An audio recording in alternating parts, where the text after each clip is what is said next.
Velpur Srinivasarao, south Indian కాపు association Andhra Pradesh అధ్యక్షుడు. శ్రీకాళహస్తి ఎమ్మెల్యేగా ఉన్నటువంటి, తెలుగుదేశం పార్టీ ఎమ్మెల్యేగా ఉన్నటువంటి బొజ్జల సుధీర్ రెడ్డి గారు, శ్రీకాళహస్తి జనసేన ఇన్ఛార్జిగా ఉన్నటువంటి కోట వినీత గారు, ఆవిడ భర్త చంద్రబాబు గారిని హత్య చేయడానికి కోట వినీత డ్రైవర్ శ్రీనివాసరావుతో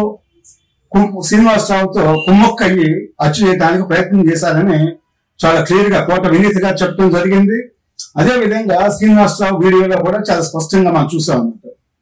ముఖ్యమంత్రి చంద్రబాబు నాయుడు గారు, ఉప ముఖ్యమంత్రి పవన్ కళ్యాణ్ గారు ఎమ్మెల్యే పదవి కోసం కేవలం ఒక మహిళని హత్య చేయడానికి ప్రయత్నం చేసినటువంటి, కుట్ర చేసినటువంటి శ్రీకాళహస్తి ప్రస్తుత ఎమ్మెల్యేగా ఉన్నటువంటి బొజ్జల సుధీర్ రెడ్డిని వెంటనే తెలుగుదేశం పార్టీ నుంచి సస్పెండ్ చేయాలని డిమాండ్ చేస్తున్నాము. అదే విధంగా సిబిఐ విచారణ చేయాలి. శ్రీకాళహస్తి ఎమ్మెల్యే బొజ్జల సుధీర్ రెడ్డి యొక్క ఫోన్ కాల్స్, వాళ్ళ పిఏ ఫోన్ కాల్స్, ముఖ్యమైనటువంటి అంశాల ఫోన్ కాల్స్, కోట వినీత డ్రైవర్ ఎవరైతే ఉన్నారో శ్రీనివాస్ యొక్క ఫోన్ కాల్స్, వీటన్నిటి మీద విచారణ చేసి సిబిఐ విచారణ చేసి అరెస్ట్ చేయాలని డిమాండ్ చేస్తున్నాము.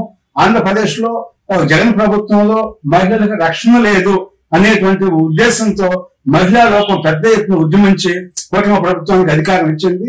అందువల్ల కూటమి ప్రభుత్వంలో నాయకులుగా ఉన్నటువంటి చంద్రబాబు నాయుడు గారు, పవన్ కళ్యాణ్ గారు, అదేవిధంగా భారతీయ జనతా పార్టీ ఎలాంటి క్రిమినల్ యాక్టివిటీ ఉన్నటువంటి ఎమ్మెల్యేలుగా తక్షణ చర్యలు తీసుకోండి, పార్టీ నుంచి సస్పెండ్ చేయమని డిమాండ్ చేస్తున్నాను. మహిళలకు అన్యాయం జరిగినప్పుడు అన్ని రాజకీయ పార్టీలు, ప్రజా సంఘాలు, అదేవిధంగా కుల సంఘాలు కూడా స్పందించాల్సినటువంటి అవసరం ఉందని ప్రజాస్వామ్య వాళ్ళు అందరూ కూడా విజ్ఞప్తి చేస్తున్నాను.